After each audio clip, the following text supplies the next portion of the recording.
ఆంధ్రప్రదేశ్ ప్రభుత్వ నూతన మంత్రివర్గం ప్రమాణ స్వీకారం చేసింది. మంత్రులుగా పవన్ సహా 24 మంది ప్రమాణ స్వీకారం చేశారు. ప్రమాణ స్వీకార కార్యక్రమం అనంతరం చంద్రబాబు వారితో సమావేశమయ్యారు. ఈ భేటీలో మంత్రులకు శాఖల కేటాయింపులపై చర్చించారు. దీనిపై ఇప్పటికే కసరత్తు పూర్తి చేసినట్లు సమాచారం. ఈ నేపథ్యంలో జనసేన పార్టీకి ఏ శాఖలు ఇస్తారని ఉత్కంఠ కూటమి వర్గాల్లో నెలకొంది. జనసేన అధ్యక్షుడు పవన్ కళ్యాణ్ కు ఉప ముఖ్యమంత్రి పదవి ఇస్తారని ప్రచారం జరుగుతోంది. దీంతో పాటు పంచాయతీరాజ్, గ్రామీణాభివృద్ధి, అటవీ, పర్యావరణ శాఖలు కేటాయించనున్నట్లు టాక్. తెనాలి ఎమ్మెల్యే నాదెండ్ల మనోహర్ కు పౌర సరఫరాల శాఖ, నిడదవోలు ఎమ్మెల్యే కందుల దుర్గేష్ కు పర్యాటకం, సినిమాటోగ్రఫీ శాఖను కేటాయించనున్నట్టు ప్రచారం జరుగుతుంది.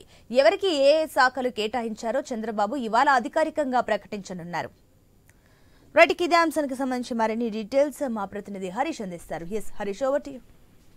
సునీత, ప్రస్తుతం నూతన మంత్రులకు సంబంధించినటువంటి శాఖల కేటాయింపుకు సంబంధించినటువంటి అంశం సర్వత్రా చర్చనీయాంశంగా మారింది. ఈ రోజు ఫైనల్ గా పోర్ట్ఫోలియోలకు సంబంధించినటువంటి శాఖల కేటాయింపు జరిగేటువంటి అవకాశం ఉంది. సచివాలయంలో ముఖ్యమంత్రిగా చంద్రబాబు నాయుడు బాధ్యతలు స్వీకరిస్తారు. ఆ తర్వాత పోర్ట్ఫోలియోలకు సంబంధించినటువంటి శాఖలు కేటాయించేటువంటి అవకాశం ఉంది. మంత్రులు కూడా ఈ కార్యక్రమానికి హాజరు కావాలన్నటువంటి నేపథ్యంలో మంత్రులతో కూడా సమావేశమయ్యేటువంటి అవకాశం ఉందన్నటువంటి ఒక ప్రచారం జరుగుతుంది. సో ఈ నేపథ్యంలోనే ఇప్పుడు జరిగేటువంటి మంత్రులకు సంబంధించి శాఖల కేటాయింపుకు సంబంధించినటువంటి అంశంలో పవన్ కళ్యాణ్ అత్యంత కీలకంగా ఉంటున్నారు కాబట్టి ఆయనకి ఎలాంటి శాఖ ఉంటుంది, హోంమంత్రి అనేటువంటి ఒక టాప్ నడిచింది. అదేవిధంగా ఉప ముఖ్యమంత్రి, డిప్యూటీ సీఎం అన్నటువంటి ఒక ప్రచారం కూడా జరుగుతున్నటువంటి నేపథ్యంలో ఆయనకి శాఖల కేటాయింపు ఎలా ఉంటుంది, జనసేనకు సంబంధించినటువంటి 3 మంత్రులకి ఎలాంటి శాఖలు ఉంటాయి అన్నది కూడా ఆసక్తికరంగా మారినటువంటి సిచ్యువేషన్ కనిపిస్తుంది. ఏదైనప్పటికీ కూడా మరి కాసేపట్లోనే శాఖల కేటాయింపు మీద ఒక క్లారిటీ